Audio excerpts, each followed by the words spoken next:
হকুল্লাহ কি? আল্লাহ পাকের হক কি? আল্লাহ রাব্বুল আলামিন বলেন সূরা নিসা 36 নং আয়াতে বলেন ওয়া'বুদুল্লাহ ওয়া লা তুশরিকু বিহি শাইআন ওয়া বিল ওয়ালিদাইনি ইহসানা ওয়া'বুদুল্লাহ, হে দুনিয়াবাসী তোমরা কি করো? আল্লাহ পাকের ইবাদত করো। আল্লাহ পাকের হক কি? আল্লাহ পাকের ইবাদত করা। আল্লাহ পাকের হক কি? আল্লাহ পাকের ইবাদত করা। আল্লাহ পাকের ইবাদত করো ওয়ালা তুশরিক বিহি শাইআ।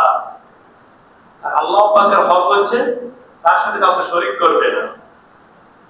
আল্লাহ পাকের হক একমাত্র ইবাদত হবে আল্লাহ পাকের জন্য, সেখানে কোনো অংশীদারিত্ব চলবে না, সেখানে কোনো অংশীদারিত্ব চলবে না। এটা হলো আল্লাহ পাকের হক, লা তুশরিকু বিহি শাইআ, আল্লাহর সাথে কাউকে শরীক করো না। যেমন নামাজ আল্লাহ পাকের হক, রোজা আল্লাহ পাকের হক, যাকাত এটা যেমন আল্লাহ পাকের হক, বান্দার হক, হজ আল্লাহ পাকের হক, এগুলো আল্লাহ পাকের হক। আল্লাহর সাথে কাউকে শরীক না করা আল্লাহ পাকের হক। কিন্তু কোরআনুল কারীমে একাধিক জায়গায় যেখানে আল্লাহ পাকের হক বর্ণনা করেছেন সেখানে আল্লাহ পাক বান্দার হক বর্ণনা করেছেন। যেমন আমি আয়াতটি তেলাওয়াত করলাম, এখানে প্রথমে নিয়ে আসছে আল্লাহ পাকের হক, ওয়া'বুদুল্লাহ ওয়া লা তুশরিকু বিহি শাইআ, আল্লাহ পাকের ইবাদত করো, তার সাথে কাউকে শরীক করো না। এরপরে নিয়ে আসছেন কি? ওয়াবিল ওয়ালিদাইনি ইহসান, তোমরা পিতামাতার সাথে উত্তম আচরণ করো, সৎ ব্যবহার করো। তাহলে পিতামাতার সাথে উত্তম আচরণ করা, সৎ ব্যবহার করা, এটা কার নির্দেশ? আল্লাহ পাকের নির্দেশ। কার হক? বান্দার হক। বান্দার হকের মধ্যে দুই ধরনের হক রয়েছে, একটা সম্পর্ক আল্লাহর সাথে আর একটা বান্দার সাথে। যেমন আল্লাহ পাক নির্দেশ দিলেন তোমরা কি করো? পিতামাতার ইবাদত করো, পিতামাতার সাথে ভালো ব্যবহার করো, সৎ ব্যবহার করো। এই নির্দেশটা কার? আল্লাহ পাকের। এই নির্দেশ পালন করা আল্লাহ পাকের হক। আর পিতামাতার সাথে সৎ ব্যবহার করাটা কার হক? বান্দার হক। এখন কেউ যদি পিতামাতার সাথে সৎ ব্যবহার না করে, অবিজিল কুরবা, যার নিকট আত্মীয় আছে, আত্মীয়-স্বজনের সাথে ভালো আচরণ না করে, ওয়াল ইয়াতামা, যারা মিসকিন তাদের সাথে ভালো আচরণ না করে, এতিমদের সাথে ভালো আচরণ না করে, ওয়াল জারিল কুরবা ওয়াল জারিল জুনুবি, যারা প্রতিবেশী আছে যদি তাদের সাথে ভালো ব্যবহার না করে, তাহলে সে কি করবে? সে আল্লাহ পাকের হক লঙ্ঘন করলো এবং বান্দার হকও লঙ্ঘন করলো। কিভাবে? কারণ তাদের সাথে ভালো ব্যবহার করা ছিল কার নির্দেশ? আল্লাহ পাকের নির্দেশ। তাহলে আমি আল্লাহ পাকের হককে মানলাম না, আল্লাহ পাকের হক লঙ্ঘন করলাম। দ্বিতীয়ত, আত্মীয়-স্বজন, বাবা মা, তারা আমার থেকে কিছু ভালো ব্যবহার চেয়েছিল, আমি সেটা আলহামদুলিল্লাহ। জুমার নামাজ আদায়ের উদ্দেশ্যে আগত ধর্মপ্রাণ, ধর্মবিরু, সর্বস্তরের তাওহীদ জনতা, সম্মানিত মুসল্লিয়া, আলোচনা শুরুতেই মহান আল্লাহ জাল্লা শাআনুহু দরবারে কৃতজ্ঞতা জ্ঞাপন করেছি, শুকরিয়া আদায় করেছি, যিনি আমাদেরকে জুমার নামাজ আদায়ের উদ্দেশ্যে পৃথিবীর শ্রেষ্ঠতম জায়গা, পৃথিবীর সবচেয়ে দামি স্থানে আল্লাহ পাকের ঘরে হাজিরা দেওয়ার তৌফিক দান করেছেন। তো যে মহান মালিক আমাদেরকে এই নিয়ামতটুকু দান করেছেন, এই সুযোগটুকু করে দিয়েছেন, আমরা তার পবিত্র শাহীন দরবারে নিয়ামতের শুকরিয়া আদায় হিসেবে কালিমাতুশ শুকর আদায় করি আলহামদুলিল্লাহ। মুহতারাম হাজিরিন, আমি আপনাদের খিদমতে কুরআনুল কারীমের একটা আয়াত তেলাওয়াত করেছি, বিশ্বনবী সাল্লাল্লাহু আলাইহি ওয়াসাল্লাম থেকে বর্ণিত একটি হাদিস পাঠ করেছি। এই আয়াত ও হাদিসকে সামনে রেখে আজ আলোচনা করার চেষ্টা করব। আল্লাহ রাব্বুল আলামিন সর্বপ্রথম আমাকে আমরণীতি বলার এবং আপনাদেরকেও আমরণীতি সফল করার তৌফিক দান করে আমিন। আমি আপনাদের খেদমতে আজকে যে আয়াতটি তেলাওয়াত করেছি এবং যে হাদিসটি পাঠ করেছি, এই আয়াত ও হাদিসের সারমর্ম হচ্ছে, বিষয়বস্তু হচ্ছে বান্দার হক সম্পর্কিত আলোচনা। বান্দার হক সম্পর্কিত আলোচনা, যাকে বলা হয় হুকুকুল ইবাদ, অর্থাৎ বান্দার হক সমূহ। আল্লাহ রাব্বুল আলামিন মানবজাতি সৃষ্টি করেছেন, জিন জাতিকে সৃষ্টি করেছেন। সৃষ্টি করার পর আল্লাহ পাক বলে দিলেন সৃষ্টি করার উদ্দেশ্য কি। উদ্দেশ্য কি? উদ্দেশ্য হলো একটি, সেটি কি? আল্লাহ পাকের গোলামি করা, আল্লাহ পাকের দাসত্ব করা, আল্লাহ পাকের ইবাদত করা। যেন আল্লাহ পাক বলেন ওমা খালাকুল জিন্না ওয়াল ইনসা ইল্লা লিয়াবুদুন। মানব জাতি, জিন জাতি শুধুমাত্র সৃষ্টি করা হয়েছে একমাত্র আমার গোলামির জন্য, আল্লাহ পাকের ইবাদতের জন্য। এছাড়া অন্যান্য যে সমস্ত মাখলুক রয়েছে, এই সব কিছুকে আল্লাহ পাক সৃষ্টি করেছে মানব এবং জিন জাতির কল্যাণার্থে, উপকারের জন্য, কল্যাণ সাধনের জন্য। তাহলে আমরা অর্থাৎ মানব জাতি এবং জিন জাতি কার জন্য? আল্লাহ পাকের গোলামির জন্য। এছাড়া যা কিছু সব কার জন্য? মানব জাতির কল্যাণের জন্য। এই জন্য আল্লাহ পাক বান্দাকে সৃষ্টি করার পর দুই ধরনের হক নির্ধারণ করেছেন। মানব সৃষ্টির পর আল্লাহ পাক কি করেছেন? দুই ধরনের হক নির্ধারণ করেছেন। একটি হলো হকুল্লাহ, মানে আল্লাহ পাকের হক।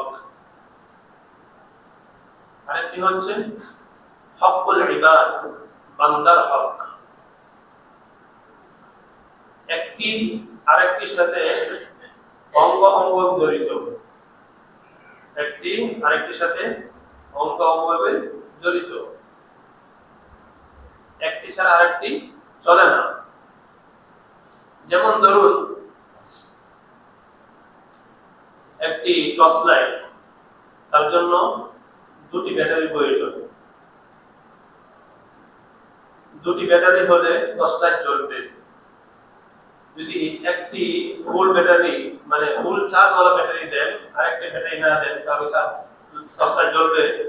জ্বলবে না। যদি কোন টর্চ লাইটে একটি ব্যাটারি দেন যা কি ফুল চার্জ, কিন্তু আরেকটি ব্যাটারি লাগান নাই, তাহলে ওই লাইট জ্বলবে না স্বাভাবিকভাবে। যদি বিপরীতে ফুল চার্জ না, একটি ব্যাটারি ফুল চার্জ না, কিছু আছে সাথে কি আরেকটা ব্যাটারি লাগালেন, সেটারও কিছু আছে, তো এই কিছু কিছু পাওয়ারে লাইট কি জ্বলবে। এই জন্য আল্লাহ পাক বলেন হক দুই ধরনের, একটি হলো বান্দার হক, আরেকটি হলো আল্লাহর হক। কোন বান্দা শুধুমাত্র আল্লাহ পাকের হক আদায় করে সে জান্নাতে চলে যাবে সহজেই, বিষয়টা এমন হতে পারে না। কোন বান্দা শুধু হুকুকুল্লাহ, আল্লাহ পাকের যে সমস্ত হক রয়েছে শুধু সেগুলো আদায় করে সে সহজেই জান্নাতে চলে যাবে, বিষয়টা এমন হবে না। বরং তার জন্য জান্নাতে যাওয়াটা দুরূহ হয়ে যাবে, কষ্টসাধ্য হয়ে যাবে। আবার এমন হতে পারে না যে বান্দা শুধু হুকুকুল ইবাদ আদায় করলো, অর্থাৎ বান্দার হক আদায় করলো, আল্লাহ পাকের হককে আদায় করলো না, তারপরেও সে খুব সহজে জান্নাতে যেতে পারবে না, তার জন্য কষ্টসাধ্য হয়ে যাবে। এই জন্য উভয় প্রকারের হক আমাদের আদায় করা প্রয়োজন, প্রতিষ্ঠা করা প্রয়োজন। হকুল্লাহ কি? আল্লাহ পাকের হক কি? আল্লাহ রাব্বুল আলামিন বলেন সূরা নিসা 36 নং আয়াতে বলেন ওয়া'বুদুল্লাহ ওয়া লা তুশরিকু বিহি শাইআন ওয়া বিল ওয়ালিদাইনি ইহসানা। ওয়া'বুদুল্লাহ, হে দুনিয়াবাসী তোমরা কি করো? আল্লাহ পাকের ইবাদত করো। আল্লাহ পাকের হক কি? আল্লাহ পাকের ইবাদত করা। আল্লাহ পাকের হক কি? আল্লাহ পাকের ইবাদত করা। আল্লাহ পাকের ইবাদত করো ওয়ালা তুশরিক বিহি শাইআ। আর আল্লাহ পাকের হক হচ্ছে তার সাথে কাউকে শরীক করবে না। আল্লাহ পাকের হক একমাত্র ইবাদত হবে আল্লাহ পাকের জন্য, সেখানে কোনো অংশীদারিত্ব চলবে না, সেখানে কোনো অংশীদারিত্ব চলবে না। এটা হলো আল্লাহ পাকের হক, লা তুশরিকু বিহি শাইআ, আল্লাহর সাথে কাউকে শরীক করো না। যেমন নামাজ আল্লাহ পাকের হক, রোজা আল্লাহ পাকের হক, যাকাত এটা যেমন আল্লাহ পাকের হক, বান্দার হক, হজ আল্লাহ পাকের হক, এগুলো আল্লাহ পাকের হক। আল্লাহর সাথে কাউকে শরীক না করা আল্লাহ পাকের হক। কিন্তু কোরআনুল কারীমে একাধিক জায়গায় যেখানে আল্লাহ পাকের হক বর্ণনা করেছেন সেখানে আল্লাহ পাক বান্দার হক বর্ণনা করেছেন। যেমন আমি আয়াতটি তেলাওয়াত করলাম, এখানে প্রথমে নিয়ে আসছে আল্লাহ পাকের হক, ওয়া'বুদুল্লাহ ওয়া লা তুশরিকু বিহি শাইআ, আল্লাহ পাকের ইবাদত করো, তার সাথে কাউকে শরীক করো না। এরপরে নিয়ে আসছেন কি? ওয়াবিল ওয়ালিদাইনি ইহসান, তোমরা পিতামাতার সাথে উত্তম আচরণ করো, সৎ ব্যবহার করো। তাহলে পিতামাতার সাথে উত্তম আচরণ করা, সৎ ব্যবহার করা, এটা কার নির্দেশ? আল্লাহ পাকের নির্দেশ। কার হক? বান্দার হক। বান্দার হকের মধ্যে দুই ধরনের হক রয়েছে, একটা সম্পর্ক আল্লাহর সাথে আর একটা বান্দার সাথে। যেমন আল্লাহ পাক নির্দেশ দিলেন তোমরা কি করো? পিতামাতার ইবাদত করো, পিতামাতার সাথে ভালো ব্যবহার করো, সৎ ব্যবহার করো। এই নির্দেশটা কার? আল্লাহ পাকের। এই নির্দেশ পালন করা আল্লাহ পাকের হক। আর পিতামাতার সাথে সৎ ব্যবহার করাটা কার হক? বান্দার হক।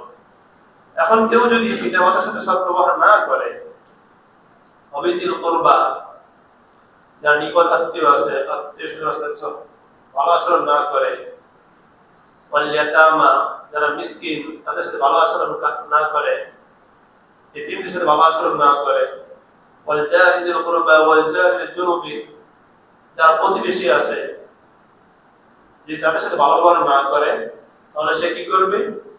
সে আল্লাহ পাকের হক লঙ্ঘন করলো এবং বান্দার হকও লঙ্ঘন করলো। কিভাবে? কারণ তাদের সাথে ভালো ব্যবহার করা ছিল কার নির্দেশ? আল্লাহ পাকের নির্দেশ। তাহলে আমি আল্লাহ পাকের হককে মানলাম না, আল্লাহ পাকের হক লঙ্ঘন করলাম। দ্বিতীয়ত, আত্মীয়-স্বজন, বাবা মা, তারা আমার থেকে কিছু ভালো ব্যবহার চেয়েছিল, আমি সেটা করলাম না, তাদের হককে নষ্ট করলাম। এজন্য আল্লাহ রাব্বুল আলামিন যেখানেই আল্লাহ পাকের হক বর্ণনা করেছে সেখানে কি করেছেন? বান্দার হক বর্ণনা করেছেন। যেমন সূরা বনী ইসরাঈলের 24 নং আয়াতে আল্লাহ পাক বলেন ওয়াকাদা রাব্বুক আল্লা তা'বুদু ইল্লা ইয়্যাহু ওয়া বিল ওয়ালিদাইনি ইহসানা। এক্ষেত্রে আল্লাহ পাক কি করলেন? ওয়াকাদা রাব্বুক, আল্লাহ পাকের চূড়ান্ত ফয়সালা হয়ে গেছে। কি ফয়সালা? যে আল্লাহ তা'বুদু, তোমরা কি করবে? আল্লাহ পাকের ইবাদত করবে। এখানে আল্লাহ পাকের হক প্রথমে নিয়ে আসছেন, তারপরে কার হক নিয়ে আসছেন? বান্দার হক নিয়ে আসছেন। ওয়াবিল ওয়ালিদাইনি ইহসানা, এটা আমাদের সাথে ভালো ব্যবহার করো। সূরা লুকমানের 14 নং আয়াতে আল্লাহ বলেন আনিশকুরলি ওয়া লিওয়ালিদাইক, আনিশকুরলি ওয়া লিওয়ালিদাইক, তোমরা আমার কৃতজ্ঞতা জ্ঞাপন করো। আল্লাহ পাক বলেন তোমরা আমার কৃতজ্ঞতা জ্ঞাপন করো, আমার শুকরিয়া আদায় করো। আর সাথে সাথে ওয়াবিল ওয়ালিদাইন, তোমাদের পিতামাতারও কৃতজ্ঞতা জ্ঞাপন করো, শুকরিয়া আদায় করো। তাহলে আমরা এই হাদিস এবং এই আয়াতগুলোর দ্বারা কি জানতে পারলাম যে আল্লাহ পাক রব্বুল আলামিন দুটি হক নির্ধারণ করেছেন, একটি হলো বান্দার হক আর একটা কি আল্লাহ পাকের হক। তো যদি কোনো মুমিন সহজেই জান্নাত পেতে চায়, জান্নাতে যেতে চায়, তাহলে তার কি করতে হবে? উভয় হক আদায় করতে, পালন করতে হবে।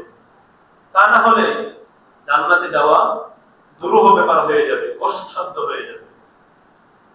বরঞ্চ আল্লাহ রাব্বুল আলামিন যেহেতু তিনি অসীম দয়ার অধিকারী, তার দয়ার কোনো সীমা নেই, তিনি ক্ষমাকারী, তার ক্ষমার কোনো সীমা নেই। তো আল্লাহ পাক ইচ্ছা করলে আল্লাহ পাকের হক আল্লাহ পাক মাফ করেও দিতে পারে। আল্লাহ পাক ইচ্ছা করলে আল্লাহ পাকের হক আল্লাহ পাক মাফ করেও দিতে পারে। কিন্তু যে হকটা বান্দার সাথে সম্পৃক্ত, যে হকের সম্পর্ক কার সাথে? বান্দার সাথে, মাখলুকের সাথে, ওই হক ওই বান্দার থেকে প্রথমে মাফ চাইতে হবে। ওই হক প্রথমে আমাকে বান্দার কাছে আদায় করতে হবে, পূরণ করতে হবে। যদি বান্দা মাফ করে তাহলে কি করবে? আল্লাহ পাক মাফ করতে পারে। এজন্য মুসলিম শরীফের বর্ণিত হযরত আবু হুরায়রা রাদিয়াল্লাহু তাআলা আনহু থেকে বর্ণিত, আল্লাহ নবী বলেন, একবার সাহাবীদেরকে নিয়ে সাহাবীরা উপস্থিত ছিলেন, তাদেরকে উদ্দেশ্য করলেন, ও আমার সাহাবীরা, তোমরা কি জানো সবচাইতে হতভাগা, সবচাইতে কপাল পোড়া বা সবচাইতে হতদরিদ্র কারা, নিঃস্ব কারা? সর্বাপেক্ষা নিঃস্ব কারা, দরিদ্র কারা? তা আমাদের সাধারণ ধারণা কি? দুনিয়াতে যারা টাকা পয়সা নাই, ক্ষমতা নাই, যার অর্থ করি নেই, সেই তো নিঃস্ব। এটা আমাদের ধারণা না? সাহাবীদের ধারণা এমনটাই ছিল। সাহাবীরা বললেন, উত্তর দিলেন, قالوا المفلس فينا من لا درهم له ولا متاع। আল্লাহ নবী প্রশ্ন করলেন, আতাদরুনা মাল মুফলিস? ও আমার সাহাবারা, তোমরা কি জানো মানিল মুফলিস? নিঃস্বকে, দরিদ্রকে? সাহাবারা উত্তর দিলেন, قالوا المفلس فينا من لا درهم له ولا متاع।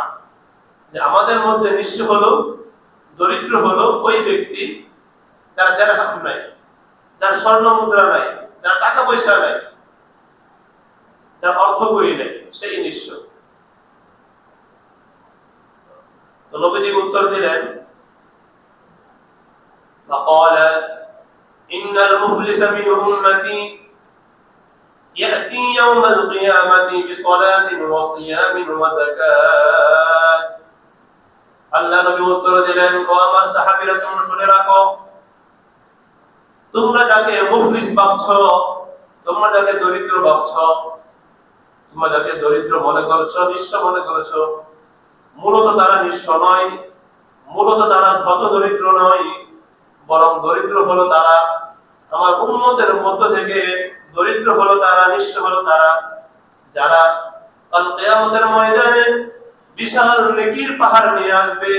তার নামাজের কোনো কমতি নাই, তার সিয়ামের কোনো কমতি নাই, তার যাকাতের কোনো কমতি নাই, সে হজ করেছে, বিভিন্ন নফল সদকা করেছে, তার বিভিন্ন নেক আমলের কারণে কাল কিয়ামতের ময়দানে তার দুপাশে বিশাল নেকির পাহাড় হয়ে যাবে। আল্লাহ রাব্বুল আলামিন ওই বান্দার পক্ষে যখন ফয়সালা দিবেন, তার আগ মুহূর্তে কিছু মানুষ দাঁড়িয়ে যাবে, বলবে, আল্লাহ, তুমি তো তোমার বান্দার ব্যাপারে ফয়সালা দিবে, তার পূর্বে আমাদের কিছু আরজি রয়েছে, আমাদের কিছু বিচার রয়েছে, আমাদের কিছু নালিশ রয়েছে। নবী বলেন, হত দরিদ্র হলো ওই ব্যক্তি যিনি কাল কিয়ামতের ময়দানে নামাজের নেকি নিয়ে আসবে, সিয়ামের নেকি নিয়ে আসবে, যাকাতের নেকি নিয়ে আসবে, সওয়াবের পাহাড় হয়ে যাবে। ওয়াকাদ ইয়াতি ইয়াউমাল কিয়ামাতি ক্বাদ শাতামা হাযা ওয়া সাফাকা দামা হাযা ওয়া আকালা মালা হাযা ওয়া দারাবা হাযা। আল্লাহ নিয়ে বলেন ওই ব্যক্তি নেকির পাহাড় নিয়ে আসছে ঠিক আছে, কিন্তু সাথে সাথে তার কিছু দুষ্কৃতি, তার কিছু অপকর্ম রয়েছে।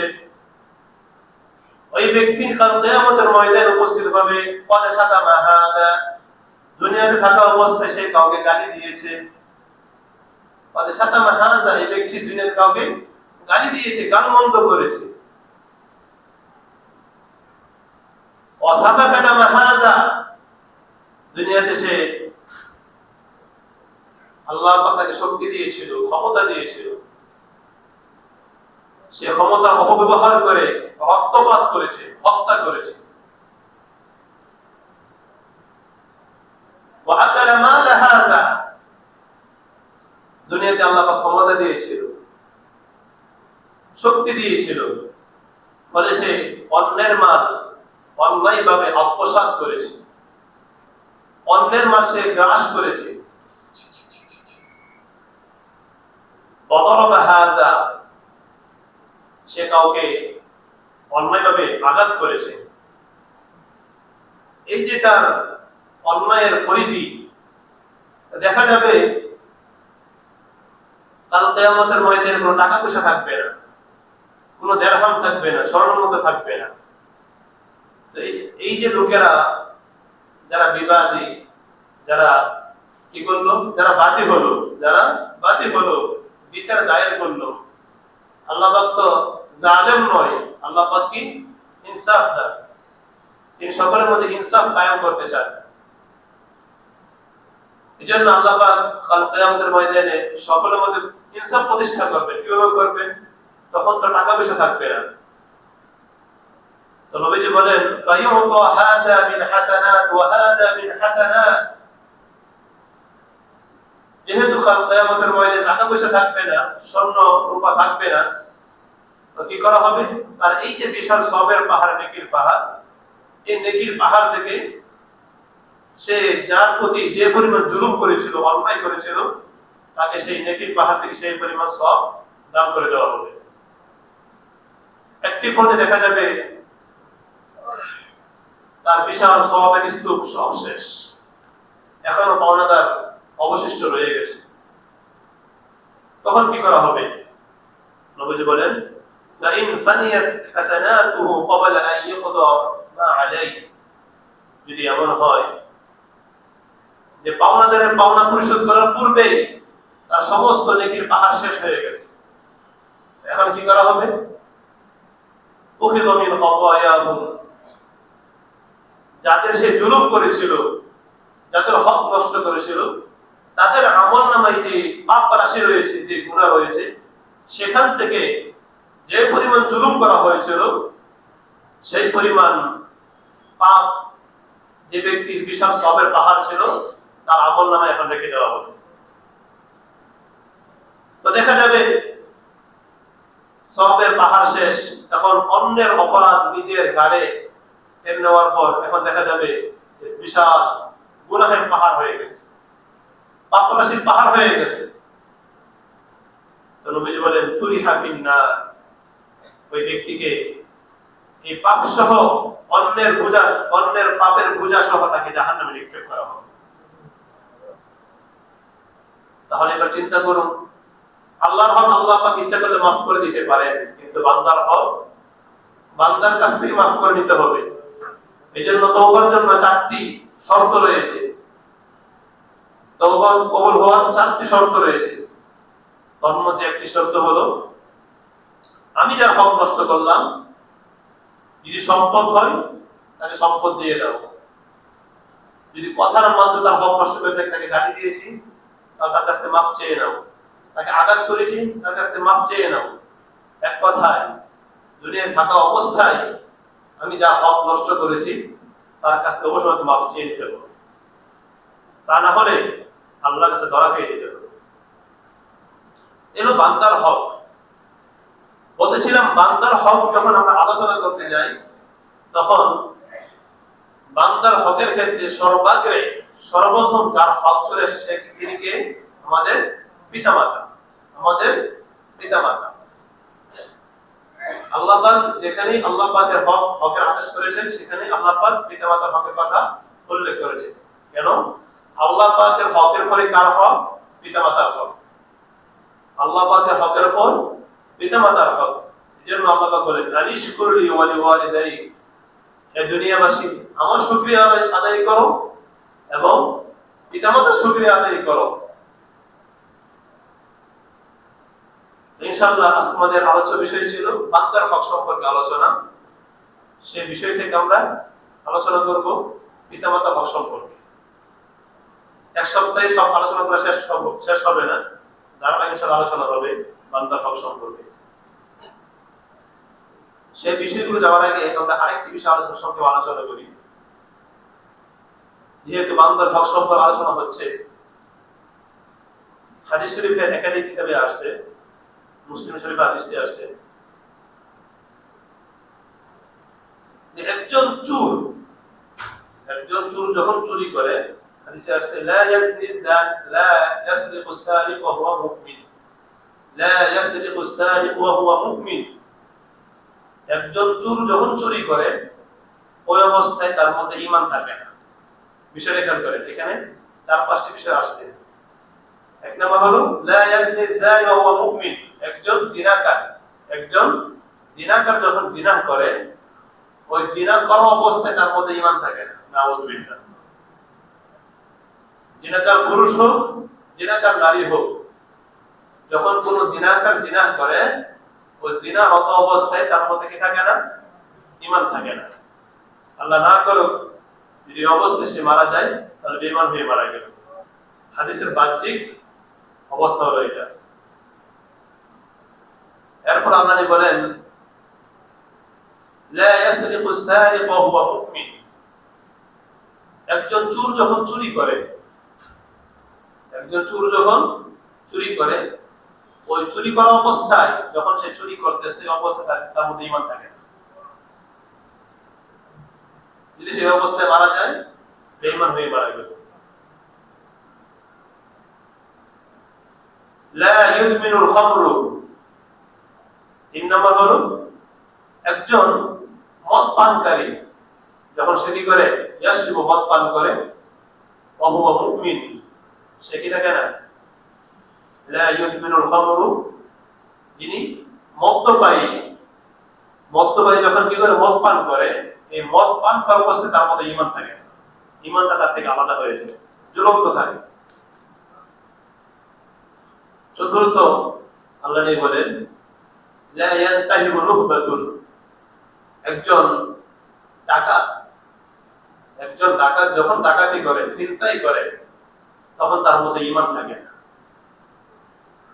তাহলে এবার চিন্তা করে দেখুন আমাদের সমাজে জিনা ব্যভিচার হচ্ছে কিনা? হচ্ছে না? চুরি হচ্ছে কি হচ্ছে না? ডাকাতি হচ্ছে কি হচ্ছে না? মদ পান করা হচ্ছে কি হচ্ছে না? তো যখন আমরা এই হাদিসকে সামনে রাখি, যদি আমরা আল্লাহ পাকের ভয়কে সামনে রাখি, তখন কোন মুমিন বান্দা এই কাজগুলো করতে পারে না। আমরা বিভিন্ন পত্র পত্রিকায় বিভিন্ন নিউজ দেখতে পাই যে ডাকাতি করতে গিয়ে জনগণের দোলাই নিয়ে মারা গেছে। হয় না এমন? ডাকাতি করতে গিয়ে, ছিনতাইকারী ছিনতাই করতে গিয়ে জনগণের দোলাই এসে কি সেখানে মৃত্যুবরণ করেছে। তাহলে যদি আমরা হাদিসের বাহ্যিক এই অর্থকে ধরে নেই, তাহলে কি অর্থ দাঁড়ায়? এই লোকটি বেঈমান অবস্থায় মারা গেল। ফিকহের আলোচনা বাদিয়ে দিলাম, যদি আমরা হাদিসের বাহ্যিক অর্থ ধরি তাহলে কি দাঁড়ায়? এই লোকটি বেঈমান অবস্থায় মারা গেল। এই জন্য আমরা প্রত্যেকেই বড় আফসোসের বিষয় হয়, আমরা জানি বাহিরে চুরি হয়, এখন এই চুরি মসজিদে হয়। হাস্যকর বিষয়, লজ্জার বিষয়। যেখানে মসজিদ ইবাদতের ঘর, যদি সেখানে আল্লাহ পাকের ভয় না থাকে তাহলে আল্লাহ পাকের ভয় থাকবে কোথায়?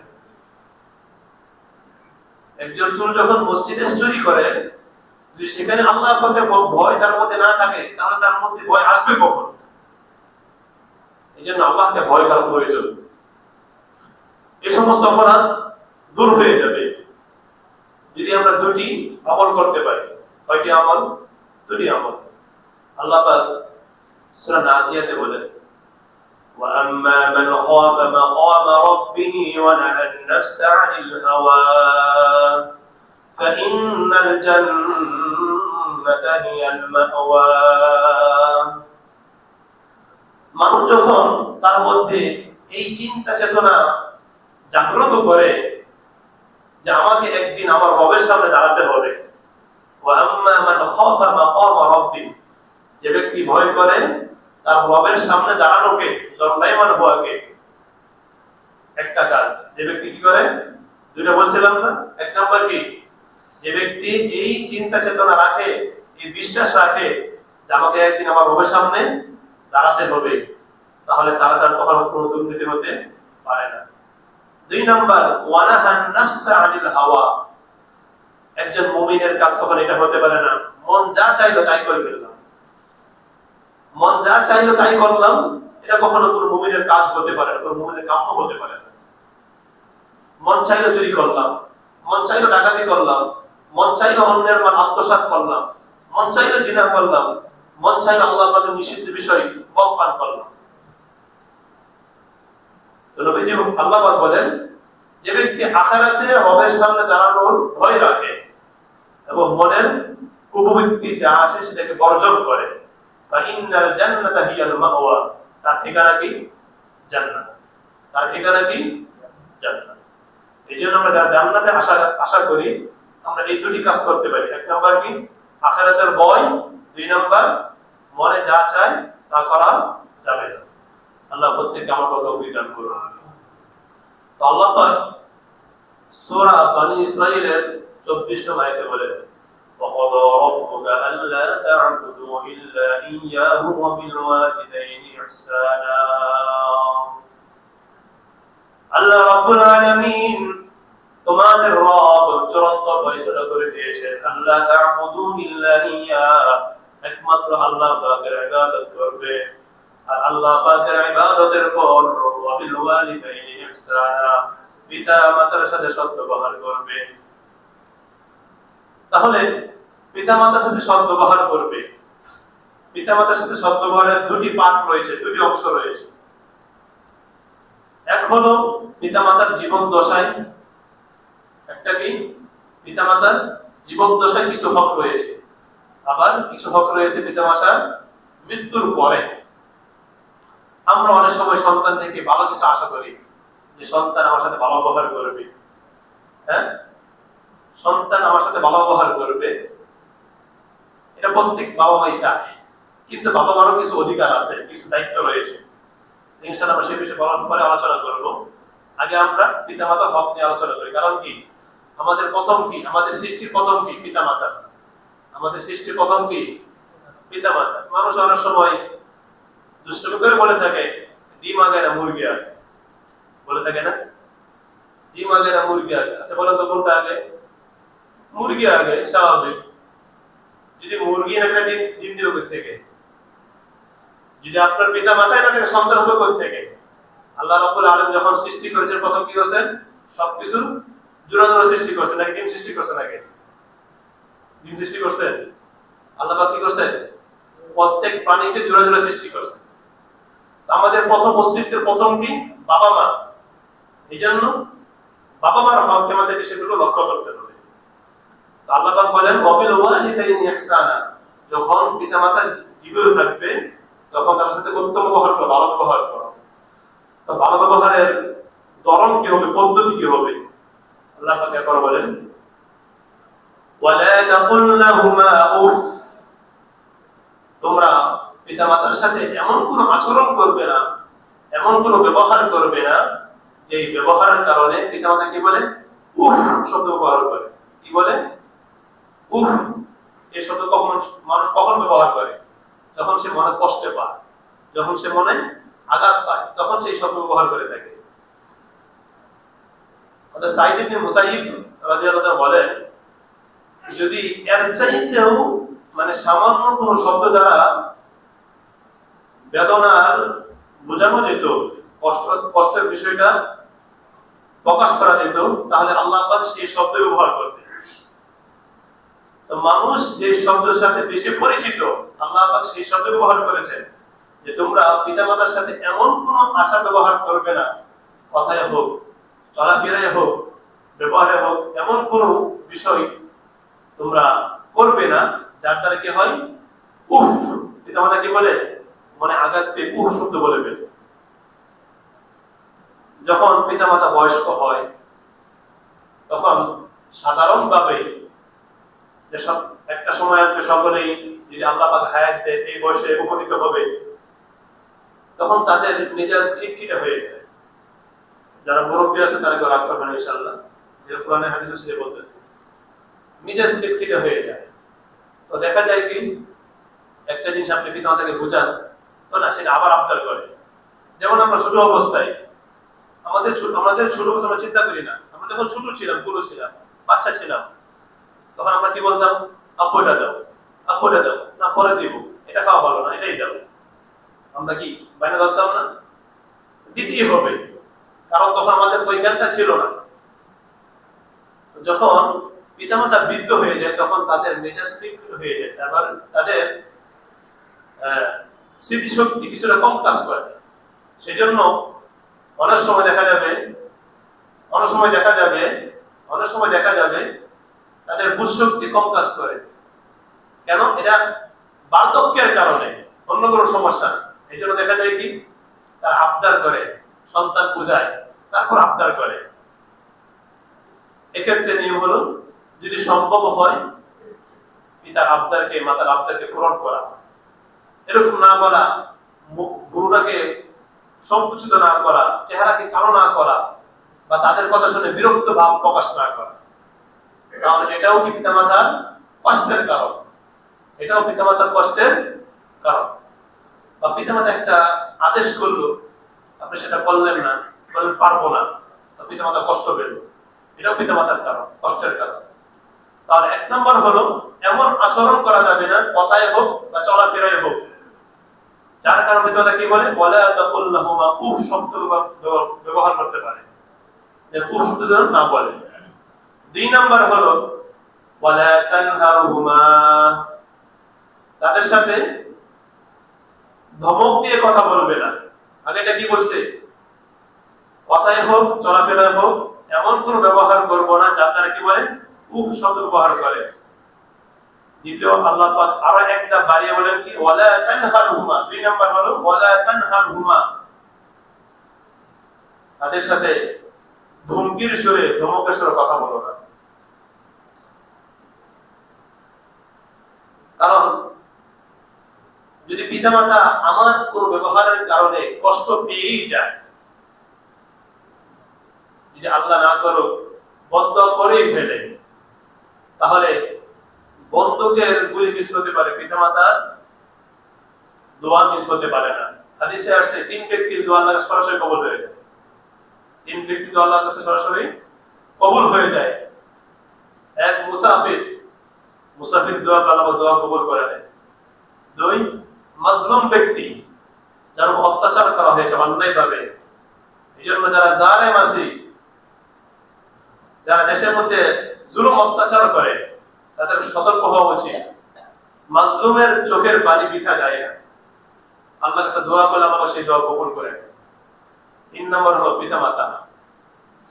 যখন পিতামাতা সন্তানের জন্য দোয়া করে, আল্লাহ পাক সেই দোয়া সরাসরি কবুল করে। দোয়া বদদোয়া হোক আর দোয়া হোক, ভালো দোয়া হোক আর মন্দ দোয়া হোক, আল্লাহ পাক কি করে নেন, কবুল করে নেন। যদি একটি উদাহরণ পেশ করি আপনাদের সামনে। আল্লাহ নবী সাল্লাল্লাহু আলাইহি ওয়াসাল্লাম বনি ইসরাইলের এক ব্যক্তির ঘটনা উল্লেখ করেছেন, যার নাম হলো জুরাইস। কি নাম? জুরাইস। তিনি একজন আবেদ ছিলেন, ইবাদতগুজার বান্দা ছিলেন, আল্লাহর ওলি ছিলেন।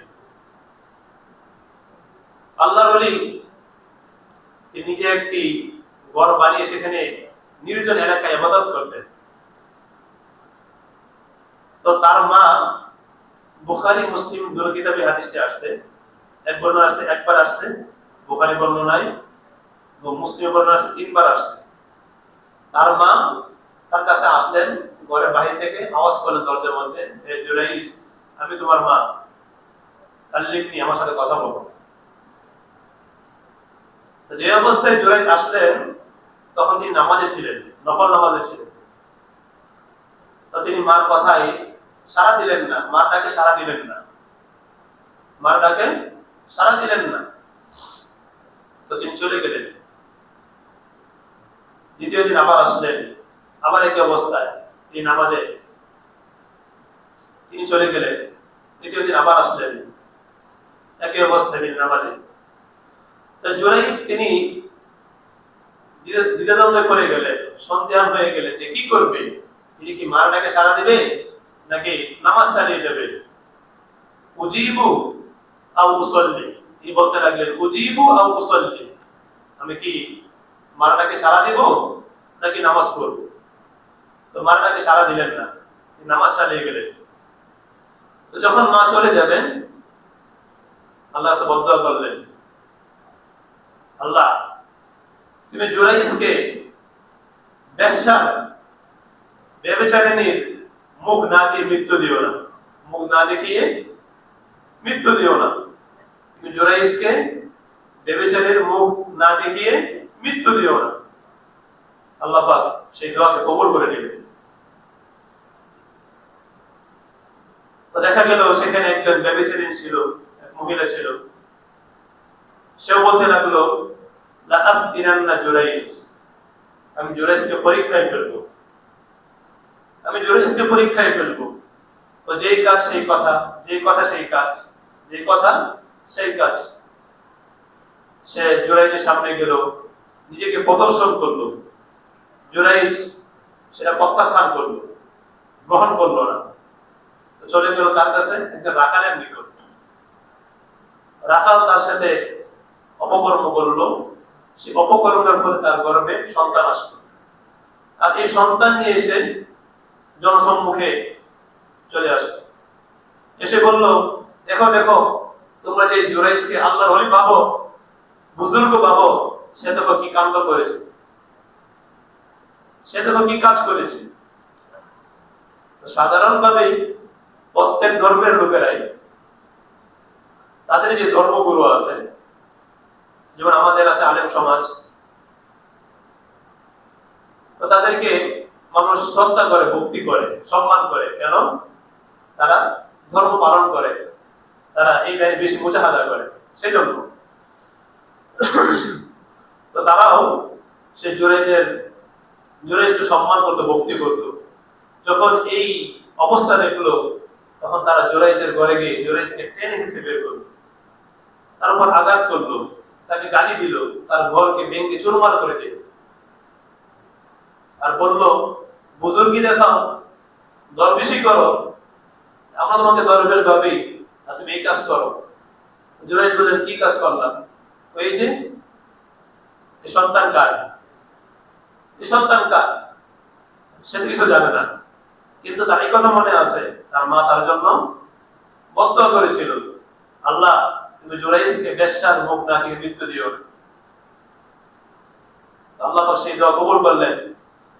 এখন আল্লাহ রাব্বুল আলামিন সেই জুরাইজকে পবিত্র ঘোষণা করার জন্য, পবিত্র ঘোষণা করার জন্য, পবিত্র ঘোষণা করার জন্য আল্লাহ রাব্বুল আলামিন একজন সেই কোলের ভ্রূণার যে বাচ্চা, তার মুখকে আল্লাহ পাক জারি করে দিলেন। ওই যে ব্যভিচারের মাধ্যমে যে সন্তান হয়েছিল, জুরাইজ তাকে বলল, ইয়া গুলাম মান আবুকা, হে বৎস, হে বালক, তোমার পিতাকে। তাকে জিজ্ঞেস করছে, দুলনার শিশুকে। সে উত্তর দিল, আর রাই, একজন রাখাল আমার পুত্র, পিতা, একজন রাখালকে আমার পিতা। তাহলে দেখেন সে কিন্তু পিতামাতার অবদ্ধ হয় নাই, এমন কোন কাজ করে যাতে সে পিতামাতার সে অবদ্ধ হবে। কিন্তু তার সে কোনটা করবে, সে কি আল্লাহ পাকের হক আদায় করবে নাকি বান্দারটা ধরবে? এক্ষেত্রে সে দ্বিধাদ্বন্দ্ব ছিল, এক্ষেত্রে সে দ্বিধাদ্বন্দ্বে ছিল, সন্দেহান ছিল। কিন্তু যেহেতু নফল কাজ ছিল, সেক্ষেত্রে হলো, নফলের ক্ষেত্রে হলো, যদি এমন হয় নফল ইবাদত পিতামাতা এক আদেশ করেছে আর এদিকে নফল ইবাদত, তখন পিতামাতাটাই পালন করতে হবে। আল্লাহ পাক পিতামাতাকে এতটা সম্মান দান করেছেন, এতটা গুরুত্ব দিয়েছেন। এই সম্পূর্ণ ঘটনা মুসলিম শরীফের 2551 হাদিস, হাদিসটি বর্ণিত হযরত আবু হুরায়রা রাদিয়াল্লাহু আনহু, তিনি বলেন, দুঃখিত সরি বুখারী শরীফের 2482 নং হাদিস বর্ণিত। হাদিসটি বর্ণিত আবু হুরায়রা রাদিয়াল্লাহু আনহু বর্ণিত। তিনি বলেন কানা রাজুলুন ফি বনি ইসরাঈল, বনি ইসরাঈলের মধ্যে একজন লোক ছিল, ফাকালা ইয়ুকালু লাহু জুরাইজ, ব্যক্তির নাম ছিল কি জুরাইজ। ইউসাল্লি, সে নামাজ পড়তেছিল। ফাজাআতহু উম্মুহু, এমন সময় তার কি মা আসলো। ফাদাআতহু, সেটাকে তার মা তাকে ডাকলো। ফাআবা, সে তার মা ডাককে অস্বীকার করলো। সে বলতে তার মা ডাকে সাড়া দিল না। এখন দ্বিধাদ্বন্দ্বে আছে, সে দ্বিধাদ্বন্দ্বে আছে, সন্দেহে আছে কি করবে। উজিবুহা আও উসাল্লি, আমি কি মা ডাকে সাড়া দিব নাকি নামাজ আদায় করব। ثم أتته فقالت اللهم لا تمته حتى تريه وجوه المومسات, তার মা তার জন্য বদদুয়া করে, আল্লাহ তুমি তাকে বেশ্যার চেহারা না দেখে মৃত্যুবরণ দিও না, মৃত্যুবরণ করিও না, করাইও না। وكان جريج في صومعته, সওমা বলা হয় মানে খানকা, যাকে বলা হয় সওমা, যেখানে ইবাদত করে। জুরাইজ ছিল তার খানকার মধ্যে। فأتت راع فقالت امرأة لأمتنين جريجا, একজন মহিলা আসলে সবুজ জ্ঞান কি করবো, জুরাইজকে পরীক্ষায় ফেলে দিব। فتعرضت له, সে তার সামনে নিজেকে পেশ করলো।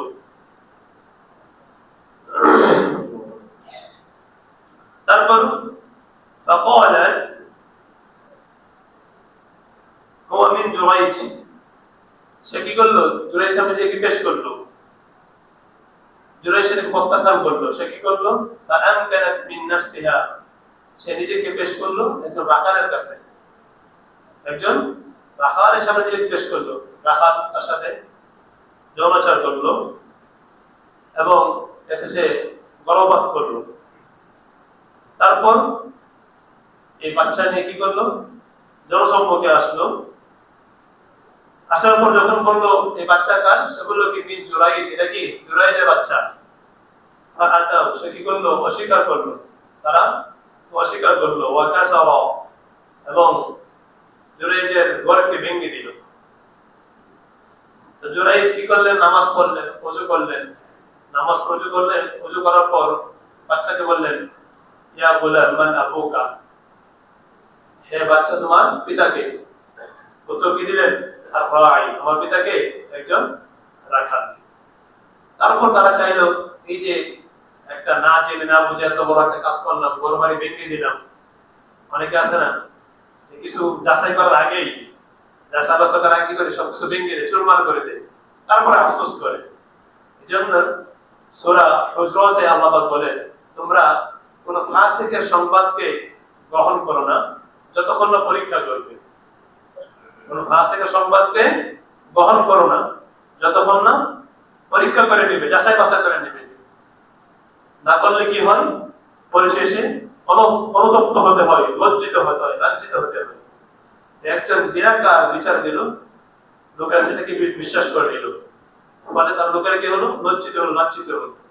এখন তার পরিশেষ কি বললো, আমরা আপনাকে স্বর্ণ দিয়ে রূপা দিয়ে একটা ঘর বানিয়ে দিই। তিনি কি বললেন, না আমার এত কিছু প্রয়োজন নেই, আমাকে একটা মাটির ঘরে বানিয়ে দেন, আগে যেমন তোমার বানিয়ে দেন। এই ঘটনা কেন বললাম, বললাম হলো পিতামাতার সাথে খারাপ ব্যবহার করা যাবে না, তাদেরকে উপশব্দ বলা যাবে না, ধমক দেওয়া যাবে না, এমন কোনো কাজ করা যাবে না যার দ্বারা কেউ পিতামাতা কষ্ট পায়। তার কারণ হলো হাদিস শরীফে আছে হুমা জান্নাতুকা ওয়া নারু, তোমার পিতামাতা তোমার জন্য জান্নাত, তোমার জন্য জাহান্নাম। যদি পিতামাতা খুশি হয় জান্নাত পেয়ে যাবে, আর যদি পিতামাতা অসন্তুষ্ট হয় জাহান্নাম অবধারিত।